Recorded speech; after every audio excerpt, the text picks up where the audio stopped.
Welcome back, listeners, to another episode of this freaky show. I am your host, Travesty. And I'm the Freak Joe. And if you've been following along, you know that this is our month-long celebration to the spooky season. I think that one went well. Yeah, I feel like that entrance was solid. Absolutely. Guys, thanks for tagging along with us through the month of October as we celebrate Halloween and all things spooky and Halloweeny. I want to thank everyone who has taken their time out to check out our amazing cemetery vlogs over there on our YouTube channel, Freakin Studios. Thank you for doing that. And also I want to thank our sponsor, CarterComics.com, because it's a one-stop shop for all your comic needs. Whether it be graded or raw, Carter Comics has got them all. All you gotta do is go to CarterComics.com and fill up your cart with all of our amazing comics. Go to the checkout, use the discount code FREAKNET, FREAKNET. You'll save 10% on your entire order. Not just at their website, but there are 4 different eBay accounts that they own as well, and you can find links to all those at their homepage at CarterComics.com. Again, CarterComics.com is your one-stop shop for all your comic needs. Fun fact, Joe. So, you know how, like, headphones have, like, a left ear, right ear thing? Yes. You know, if you swap them, it sounds weird? I have not experienced that, but I believe it. I literally just experienced it right now because I'm sitting there talking through the beginning of this episode. Like, why do I sound weird? As soon as I flip them around, I sound normal again. Wild. It's interesting. Joe, we've covered pumpkin spice flavors. We covered candy. I want to continue to talk a little bit more about Halloween-y stuff as we go through here. And I think I want to talk a little bit about costumes tonight. All or right. this morning. I really don't know who's listening. Yeah, whatever you're at listening. What time. Yeah, whatever you're listening. You know, look out the window. If there's a sun, say during the costumes today. If there's still sun, but it's a PM, you're probably in Alaska. I think that's like don't they have like 24-hour daylight sometimes or something like that? I believe that's the case, yeah. Yeah. So, look at your clock. Yeah, look at your clock if it's PM or, I don't know, 1700 and beyond in the military or whatever. You know, we're going to talk about costumes this evening. Joey, tell me about the first costume you remember wearing trick-or-treating. The first costume I remember wearing. Yeah, not one that you're told, that you physically remember being there. Yep. It was a blue M&M with the big white gloves, and it smelled horrible because it smelled like that weird rubber smell. Was it a rubber costume? The gloves were rubber. The costume, I think, was some kind of shiny cloth. Blue. Yep. You don't really hear much from the blue M&M, do you? No. I'm guessing that's why we got it. I feel like the red M&Ms were probably sold out. Well, yeah, I mean, to be red or yellow, you really got to get in early. Right?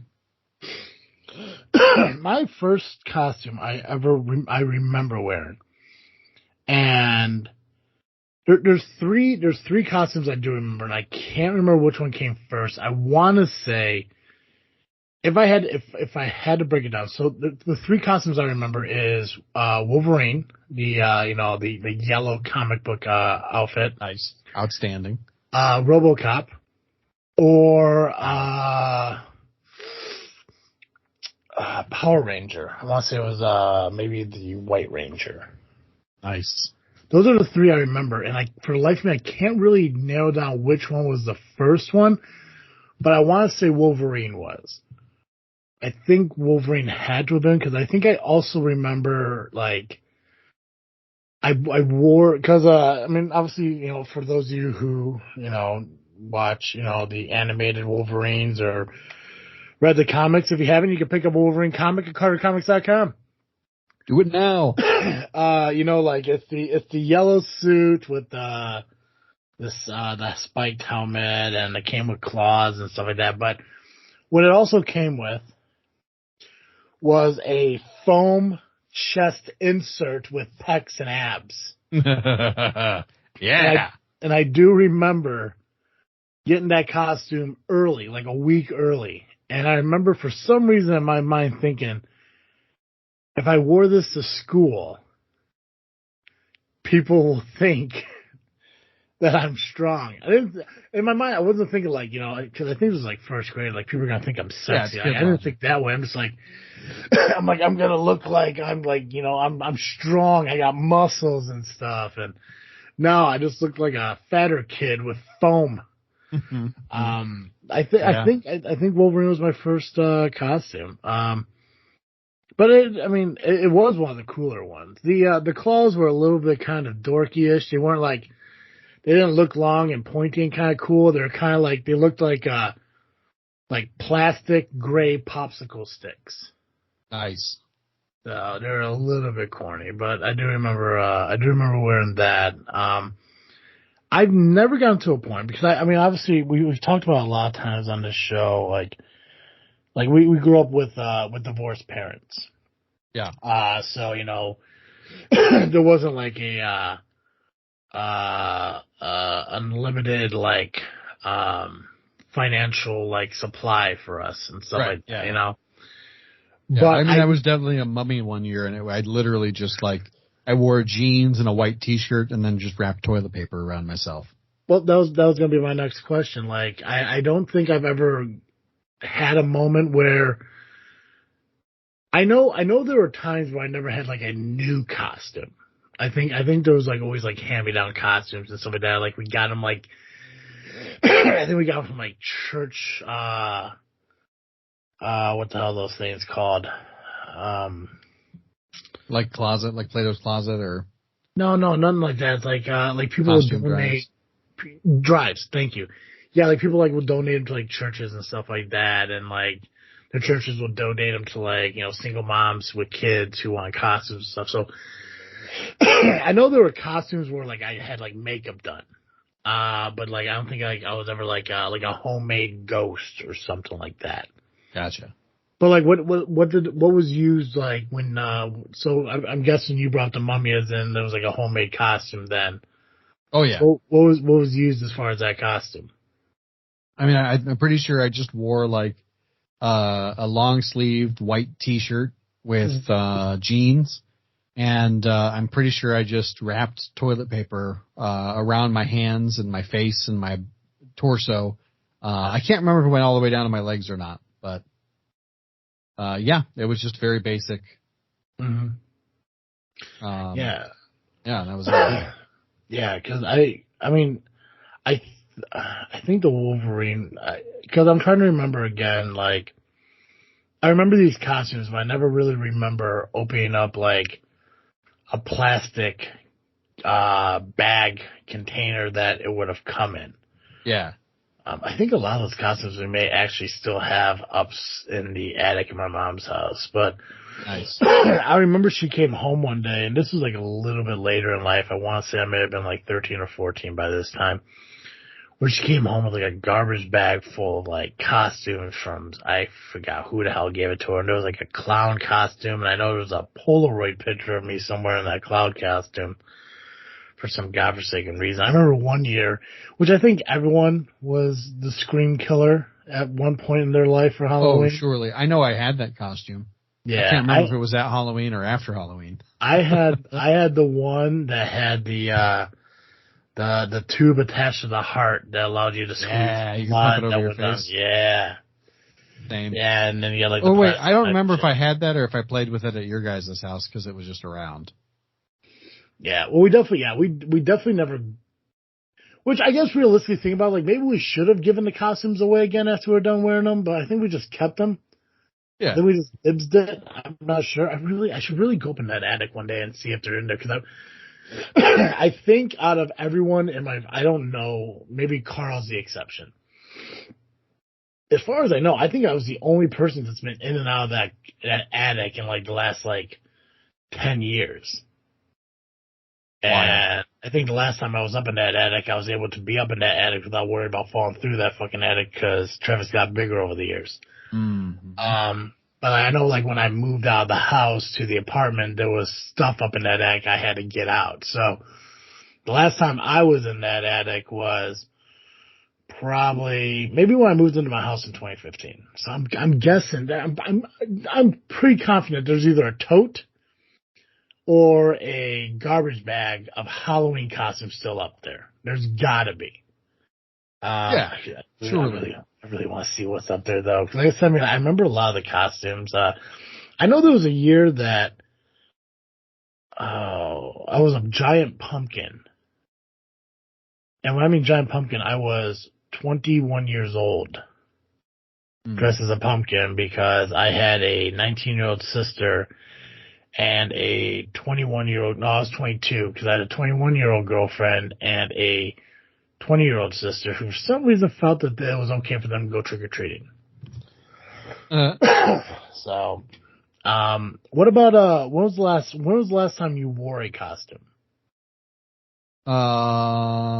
It was probably at your Halloween party, when I went as, Dr. Horrible. Oh, geez, what was it, like 5 years ago? Yeah. Man, I miss those Halloween parties. Mm-hmm. Yeah, those were fun. They were a really good time. What about you? What was the last time? I think it might have been that party, and I think I just went as Toby Keith. Oh, yeah. Yeah, I think I just wore a bandana with a cowboy hat, jean jacket. I threw on a second necklace and a bracelet. Nice. The last time I legit tried as far as a costume, other than, because I think for like the longest time I was just like, oh, I'm Toby Keith, just because I wore the clothes. Yeah. I think the last time I legit tried as far as wearing a costume for Halloween, I think was in 2010. No, 2011. 2011 I dressed as Shaggy. Nice. Cause my girlfriend at the time wanted to be Velma and Shaggy. And I was like, I know what Shaggy looks like and I know what I look like and we do not look the same whatsoever. Yeah. You know, but sure, why not? Like, I look like what Shaggy should look like because of the amount of food that dude ate. Right. But I was like, sure. And because, I was a dick, I waited till like way last minute to actually get like my costume. Yeah. And my girlfriend at the time was like showing me like, you know, she got like the actual outfit.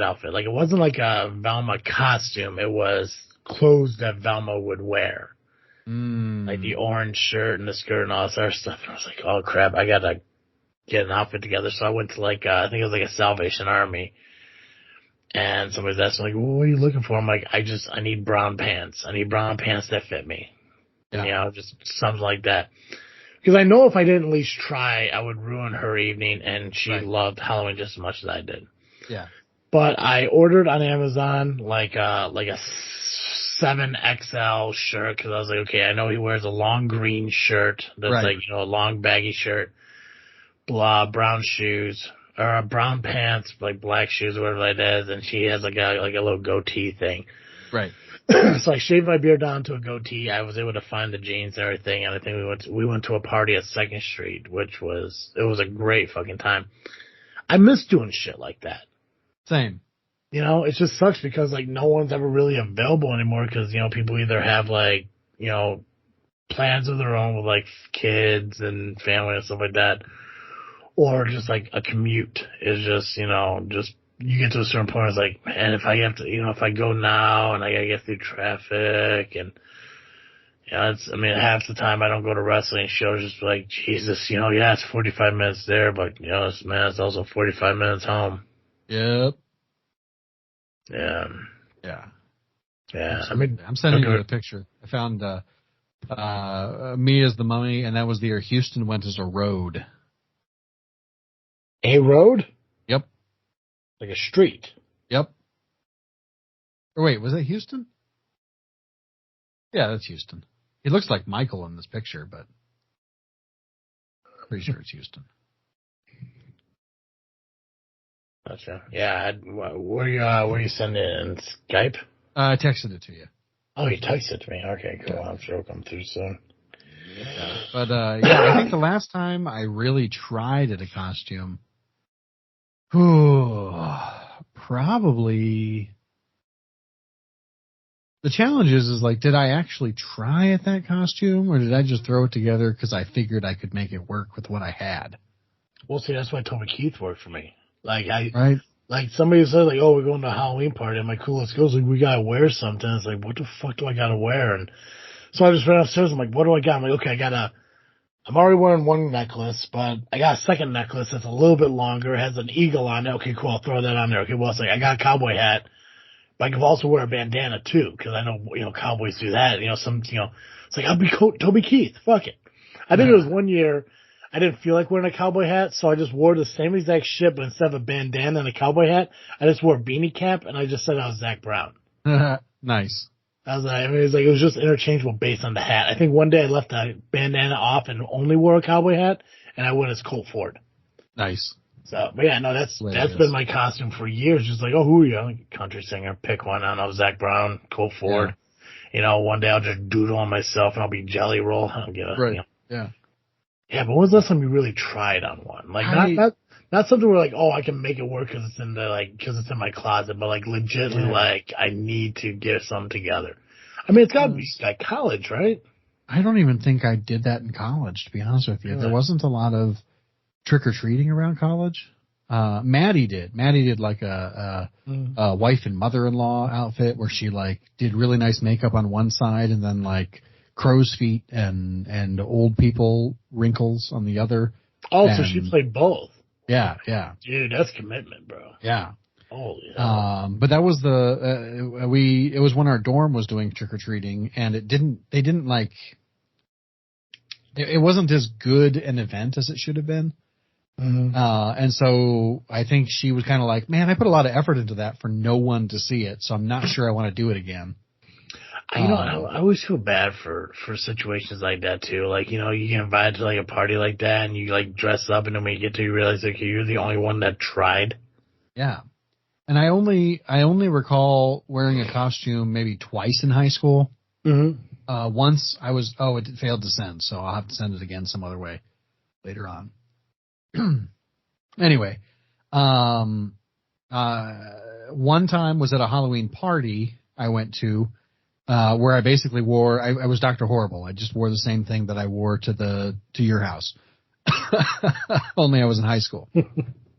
And then my freshman year of high school, I went trick-or-treating with some friends, and one of the guys in the group went as a Boy Scout, so I went as a Catholic priest. Oh. Is it implied what you're supposed to imply? Like, okay, gotcha. Yeah, absolutely. It was, we weren't a couple, but it was a couple's costume, Excellent. Yeah. That's fantastic. Yeah. So that was, but all I did was like, I had a black shirt, and so I just like stapled some paper into the collar. Mm-hmm. And then I don't know why, but I wore a big floppy hat because I felt that made me look more like a priest than not having a hat. Solid mummy costume there, Joe. Yeah, right? And that's gotta be Houston. Yeah. That's what I was looking at it, and like, it's thin enough and the face kind of looks Michael-ish, but 99, that's Houston. There's no way Michael at 4 years old looks like that. Yeah, same year Ashley was born. Wild. Man, God, we have all grown up so quickly. Right? We've never really had a Halloween together as kids, did we? No, I don't think so. You know what?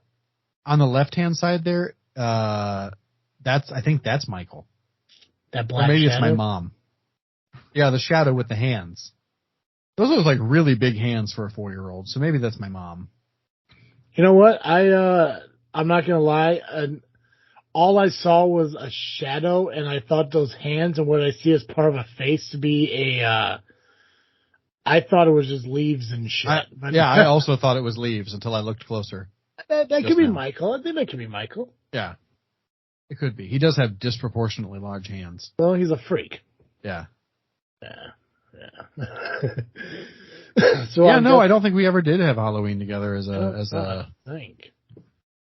I don't know how many holidays we really celebrated together, like when we were kids.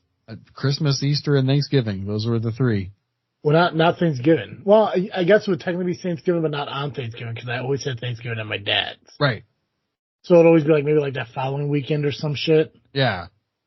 Yeah. Christmas, I think, was always like around like those weekends. I don't know if like, I don't know what your your parents' agreement on holidays were and everything.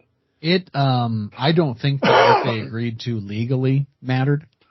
Okay. Because I don't think they ever kept to it. My dad would almost always have Christmas morning because my mom would have Christmas Eve.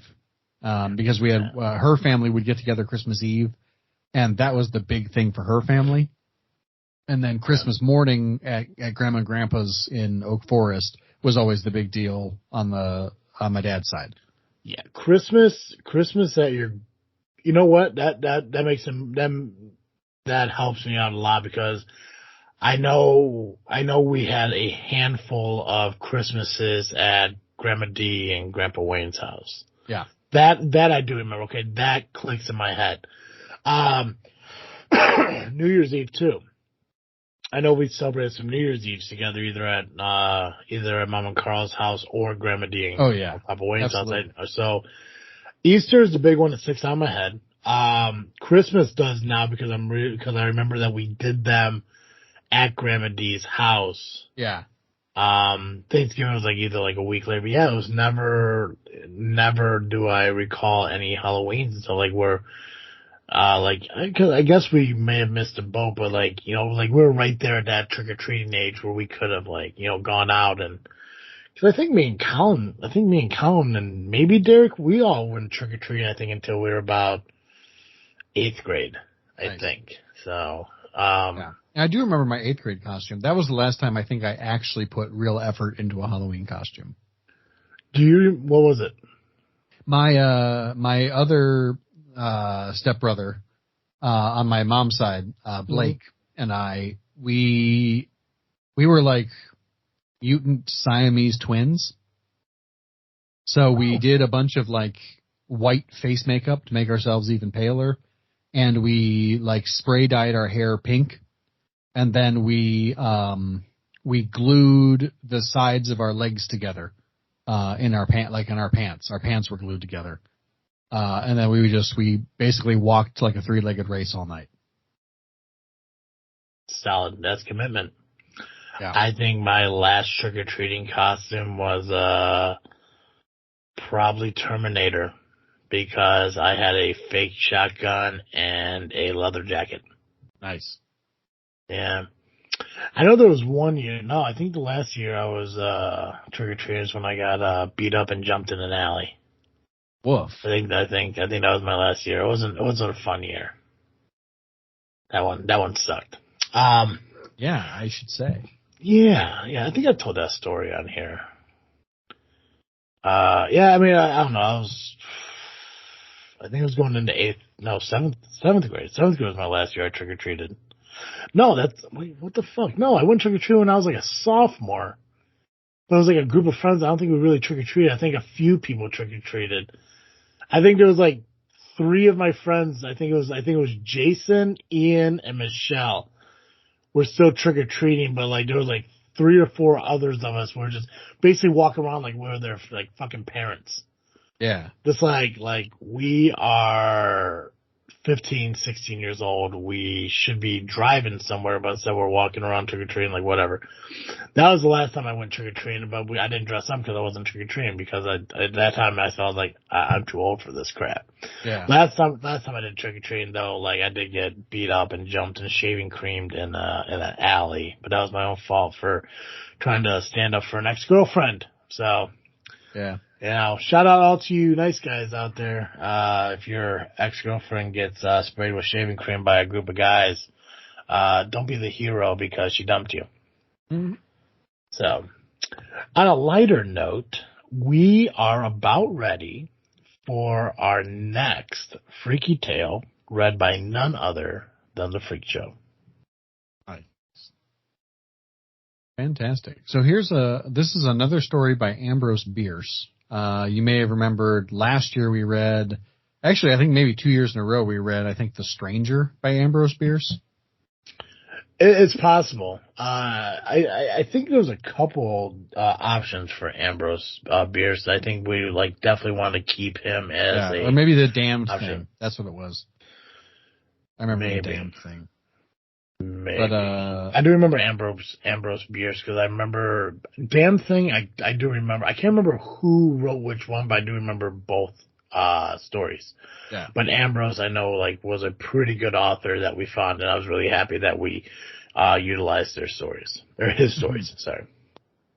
Yeah, absolutely. So so this is another Ambrose Bierce. This one is called A Diagnosis of Death.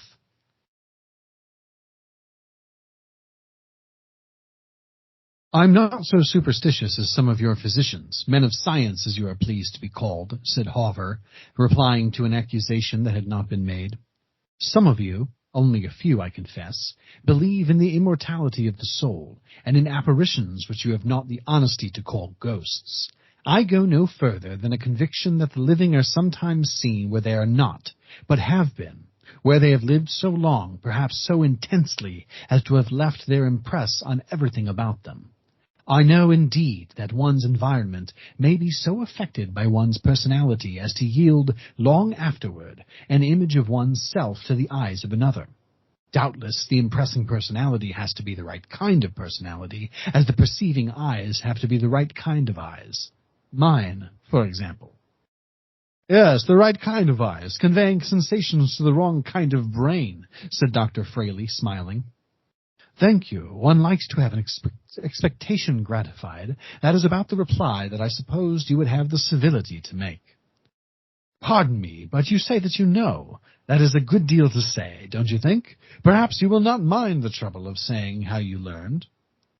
You'll call it a hallucination, Hawver said, but that does not matter. And he told the story. Last summer, I went, as you know, to pass the hot weather term in the town of Meridian. The relative at whose house I had intended to stay was ill, so I sought other quarters. After some difficulty, I succeeded in renting a vacant dwelling that had been occupied by an eccentric doctor of the name of Mannering, who had gone away some years before. No one knew where, not even his agent. He had built the house himself and had lived in it with an old servant for about 10 years. His practice, never very extensive, had after a few years been given up entirely. Not only so, but he had become withdrawn himself almost altogether from social life and become a recluse. I was told by the village doctor, about the only person with whom he had any relations, that during his retirement he had devoted himself to a single line of study, the result of which he had expounded in a book that did not commend itself to the approval of his professional brethren, who, indeed, considered him not entirely sane. I have not seen the book, and cannot now recall the title of it, but I am told that it expounded a rather startling theory. He held that it was possible, in the case of many a person in good health, to forecast his death with precision, several months in advance of the event. The limit, I think, was 18 months. There were local tales of his having exerted his powers of prognosis, or perhaps you would say diagnosis, and it was said that in every instance the person whose friends he had warned had suddenly died at the appointed time, and from no assignable cause. All this, however, has nothing to do with what I have to tell. I thought it might amuse a physician. The house was furnished just as he lived in it.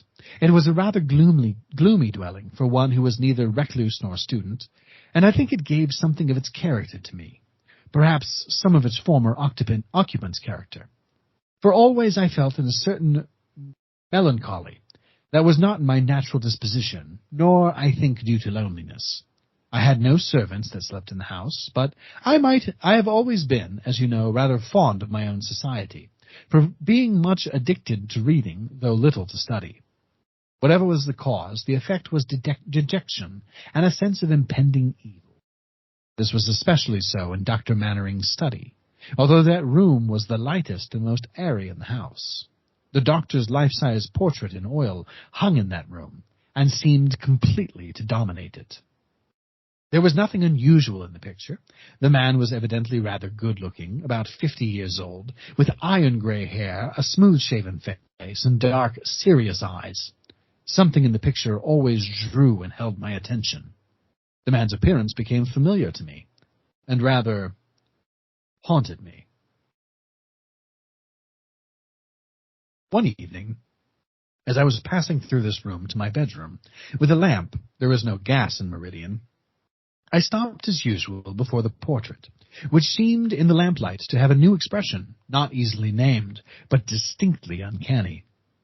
It interested but did not disturb me. I moved the lamp from one side to the other and observed the effects of the altered light. While so engaged, I felt an impulse to turn round. As I did so, I saw a man moving across the room directly toward me. As soon as he came near enough for the lamplight to illuminate the face, I saw that it was Dr. Mannering himself. It was as if the portrait were walking. "I beg your pardon," I said somewhat coldly. "But if you knocked, I did not hear." He passed me. Within an arm's length, lifted his right forefinger, as in warning, and without a word went on out of the room, though I observed this exit no more than I had observed its entrance. Of course, I need not tell you that this was what you would call an hallucination, and I call an apparition. That room had only 2 doors, of which one was locked. The other led into the bedroom, from which there was no exit. My feeling on realizing this was not an important part of the incident. Doubtless this seems to you a very commonplace ghost story, one constructed on the regular lines laid down by the old masters of the art. If that were so, I should not have related it, even if it were true. The man was not dead. I met him today in Union Street. He passed me in a crowd. Hawver had finished his story, and both men were silent. Dr. Fraley absently drummed on the table with his fingers. "Did he say anything today?" he asked. "Anything from which you inferred that he was not dead?" Hawver stared and did not reply. "Perhaps," continued Fraley, "he made a sign, a gesture, lifted a finger as in warning. A trick he had, a habit of when saying something serious, announcing the result of a diagnosis, for example." "Yes, he did, just as his apparition had done. But, good God, did you ever know him?" Hawver was apparently growing nervous. "I knew him. I have read his book, as will every physician some day. It is one of the most striking and important of the century's contributions to medical science. Yes, I knew him. I attended him in an illness 3 years ago. He died." Hawver sprang back from his chair, manifestly disturbed. He strode forward and back across the room, then approached his friend, and in a voice not altogether steady said, "Doctor, have you anything to say to me as a physician?" "No, Hawver. You are the healthiest man I ever knew. As a friend, I advise you to go to your room. You play the violin like an angel. Play it. Play something light and lively. Get this cursed bad business off your mind." The next day, Hawver was found dead in his room, the violin at his neck, the bow upon the strings, his music open before him, as Chopin's funeral march.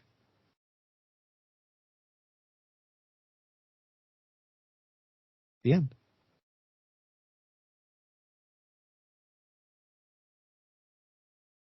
Quick one. Solid one, though. Whew. Read it a little fast, but I was caught up in it. I was like, the character that I'm reading would talk fast. I feel like I was involved in how you mentally read. Right. But like I said, I mean, I tell people all the time, and it's not just a way to promote it, but I do enjoy this Freaky Tales. I enjoy like listening to you tell these stories. It's like Audible, but free. Yeah. It's like I'm using audibletrial.com/freaknet and getting my 30-day free trial on an annual basis here. Mm-hmm. Yeah. Yeah, you can get several stories for the price of none. Mm-hmm. Yeah. And fun fact, so while you're reading, I realized, we did read The Damn Thing twice. It was in 2020 and 2021. What I thought, yeah. And then last year we read Ambrose, Bierce again. But that was The Occurrence at Owl Creek Bridge. Ah, okay, gotcha. But, I mean, I think, other than Edgar Allan Poe, which I think we do him annually anyways, I think Ambrose Bierce has been my favorite short story author that we have found since doing this. Yeah, he does. Yeah, I like him. How do I want to describe him? Because I don't want to be like, he is in and out so fast, you know, and even when there's a long drawn out story, like with the damned thing, it is like, there's just this turn that happens. And then like, that's the horror, you know, it's almost like a verbal jump scare. Yeah. Oh yeah. It's incredible. The thing is, like I said, we try to, I mean, obviously we're limited on what short stories we can use. I mean, we actually have to use public domain ones and stuff because, you know, who knows who's going to want to, you know, claim rights on anything. Yeah. But the abundance of stories that are out there is incredible. I actually have a thought, an idea kind of came across my mind as we were talking about this, and it's actually what I'm freaking thinking about right now anyways. Oh, nice. Go on, tell me. I think I want to go back because obviously I have all the footage I have all the files of all of our shows that we have ever done. But I'm thinking, like, what if I was to clip out your audio stories and put them into like a playlist on YouTube? Oh, that would be fun. Right? Where people could just listen to you telling these stories. Yeah, I'm into that. Yeah, I'll have to go back. Okay, I mean, obviously we only do it during Halloween. And I'm trying to remember, because I know I know we did it in 2019, 2020, 2021, 22, and now we're doing it this year. I gotta go back because I don't think we did it in 2018, and we might have done it in 17 and 16. I gotta double check. But, I mean, like, we're talking about almost like a dozen short stories that you have read. It's like, hell, if we throw them up on the playlist, I mean, people can enjoy freaky tales whenever they like. Yeah, absolutely. Yeah, I'm going to look into that. I'm going to go back and see what stories were read when and where. Because, I mean, obviously there were a couple of duplicates. I think we did The Raven at least 2 or 3 times, but that's a solid fucking choice no matter what. Yeah, it's classic. Yeah. Monkey's Paw. I know that one we did as well. Telltale Heart, which is my absolute favorite. I love doing the Telltale Heart. That's my favorite one to perform, I think. Maybe we'll do that. Maybe that'll be our finale one for this year just because I really do enjoy that one too. Into that. Yeah, I'm fine with that. But yeah, you know, I think that might be something that we'll just do just for the sheer hell of it. We'll just clip out the freaky tales out of the past shows and stuff and release them as audio files on our YouTube channel. Throw them into a select playlist and people can go back and they could listen to you, and who knows, they could read around if they have the physical book with them, or they can just lean back and enjoy it like I do. Yeah, I dig that. Yeah. What about you, Joe? What are you freaking thinking about? That's a great question. I gotta think of something fun. I gotta think of something fun. Yeah. Well, because like to some extent, the reality is that I'm thinking a lot about current events, and those are not fun. No, they're miserable. Yeah, they're terrible. All I keep hearing about, and obviously, this is Halloween season. All I keep hearing about is how we're gonna get, invaded by China, Russia, and Iran. And I'm like, what the fuck is going on in this world? Like, what have I missed? Right? Like, I'm more worried about us going and invading other people. I just feel like World War III is about to start. Yeah. I'm not a fan of that. I really hope we don't do that. But I don't want to get into that. No, I don't. No. Halloween's scary enough without real life. You know what, though? Speaking of Halloween and speaking of Edgar Allan Poe, I have not had a chance to watch it yet. But there is a new show on Netflix that is The Fall of the House of Usher, based off of the Edgar Allan Poe novel, or short story. Yeah. And it is supposedly fantastic, and it is put together by, I believe, the same guy who did The Haunting of Hill House and The Haunting of Bly Manor, of course, and Midnight Mass. So it's a person who has really great horror bona fides, who is wanted to do as a passion project the fall of the House of Usher for a long time, and has finally been given the green light by Netflix to do that. So I think it's probably going to be fantastic.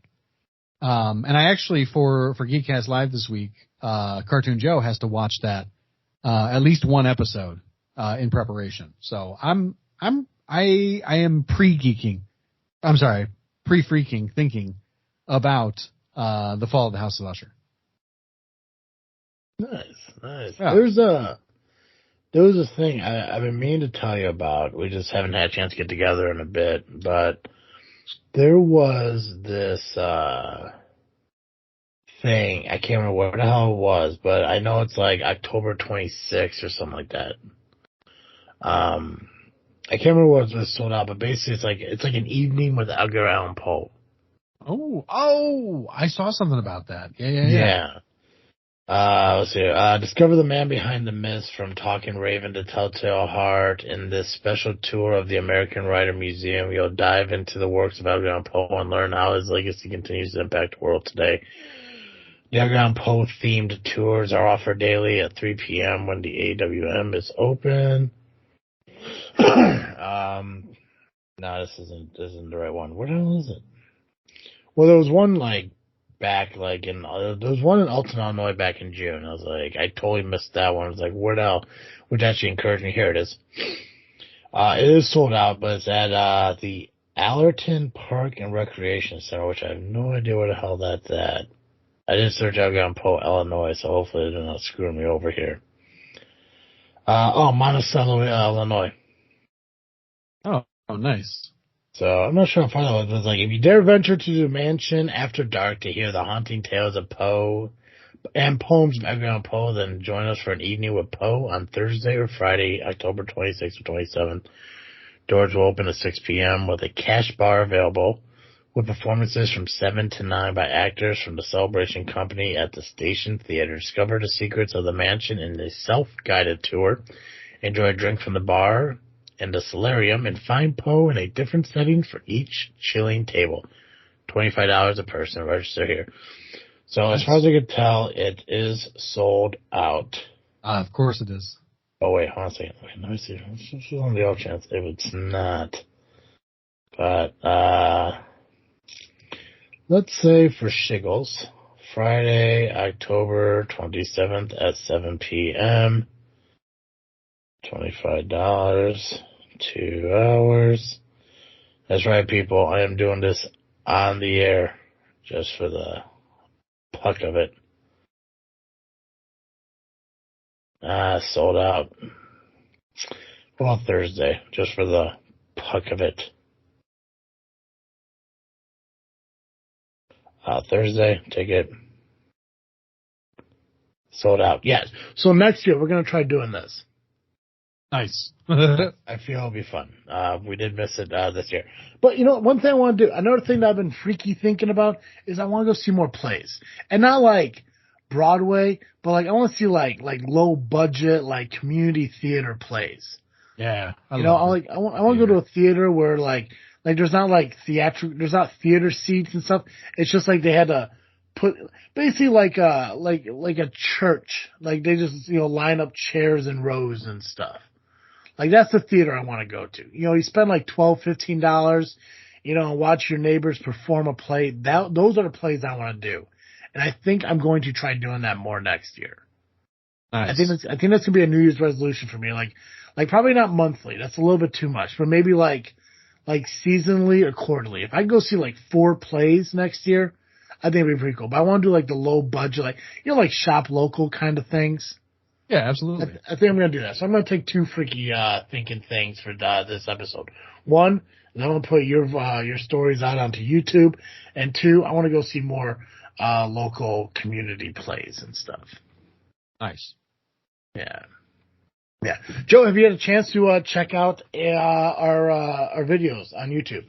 Yeah, a couple of them. I've been really enjoying them. I think they're a lot of fun. How do you feel about the picture-in-picture thing? I love it. I think it's different. Fantastic. Okay. Yeah. I haven't gotten any negative feedback on it yet, so Yeah. It's probably something we'll try to continue to do in the future. I kept thinking to myself, it's like, obviously, we use two different cameras this time. So for those of you who haven't, you're just going to get an idea of what you're going to see when you go and look at them, because I know you're going to go look at them after you're done listening to this episode. But like, we got two different cameras, and the audio is coming through both. And then when I realized, like, okay, well, my camera is picking up your voice perfectly, that means I can mute your camera to get away from like the wind noise and stuff. And I was like, well, I just don't want to use the audio. I want to use the actual footage too, because it kind of sees where we're going. So I was like, damn, I'll just do picture in picture. I was like, I hope this looks good. And from what I could tell, it looked pretty good.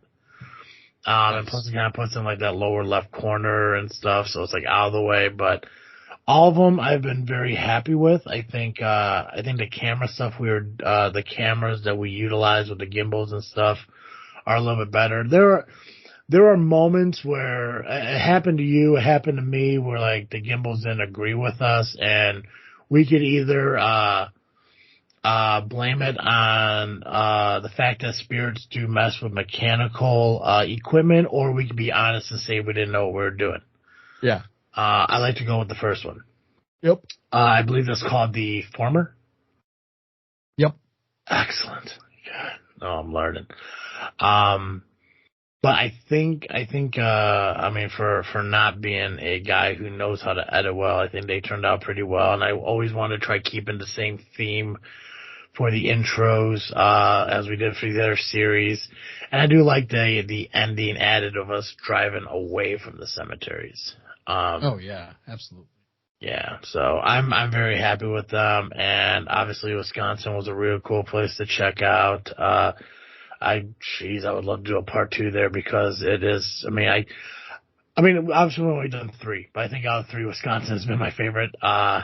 But I think the next year will be cool too, as soon as we determine what state we're going to go to and what we're going to do next year to kind of one up what we did this year. But if you guys haven't, but I definitely did over talk after I asked you about it. So any other feedback you want to say about the videos? No, I thought they were very good. I thought they were the best yet. And, if you're not watching them, what are you doing with your life? Go subscribe. Do it right now. Yeah, 100%. Yeah, I mean, the videos are no more than 25, 26 minutes total a piece. And yeah, we had an opportunity to, I think because we did it separately, we had a chance to kind of get more of the cemetery, as a whole. And plus, it's awesome because I can go back and watch, I can see your recordings, what you caught on your end. Right. Yeah. And vice versa. Yeah, and it gives both of our perspectives and everything, and I think I think people are liking this, liking the way we did this. So, because we do take into account your guys' opinions. Obviously, the biggest thing last year was the camera was shaking a lot, so we got the equipment to try to make that better. The audio, I think, sounds a little bit better because, we're using, the cell phones over the camcorders. We did try using the lapel mics and everything, but I think the big thing for me was, I'm glad we didn't, because the footage we didn't use that did have it on there, it was really loud. Yeah. And then when we realized that, first off, they're incredible mics because it was picking up your voice clearly on the other side of the cemetery. So the distance, the range those had, absolutely terrific. But we didn't really need them. Right. But yeah, no, I'm happy with them. If you guys haven't had a chance yet, head over to Freakin Studios YouTube channel and check out the 2023 Cemetery Vlog series. We toured Wisconsin and had a good time. I think we did a total of 10 cemeteries, and plus we shot a little bit of additional spooky footage. So all that's been released throughout the month of October. So if you, about more than half of them have been released already in the time that this recording will come out. More than half of them have been released, and a few more have still yet to come, but we released them throughout the entire month of October. But the entire series is available, to watch on YouTube at the Freakin Studios YouTube channel. And obviously you can check out the Indiana tour from 2022. And the Illinois tour from 2020. They're all available right there. Make sure you do hit the notification bell and subscribe to our YouTube channel so you know when other videos are coming out, because we have a bunch of ideas, and we're going to get to every single idea. I know people are here like, you keep saying you're going to do it. We will do it. It's going to happen. Like, we say we're going to do things, and maybe we don't do it today or tomorrow, but eventually it happens. I mean, these vlogs are happening. Right. So they are happening. So make sure you hit the notification bell so you know when these videos are being released. Make sure you follow us on social media, Facebook, Instagram, and Twitter, just by searching This Freakin' Show. And of course, you can find This Freakin' Show as well as This Freaky Show wherever you listen to podcasts, whether it be on iTunes, Google Podcasts, Spotify, Podbean. Just search This Freakin' Show and hit the notification bell. And if the platform allows it, give us a rating, 5-star review, whatever it is. That's all I got. So, as always, I am Travesty. I'm the Freak Joe. And thank you for tuning in to another episode of This Freaky Show. I'm out.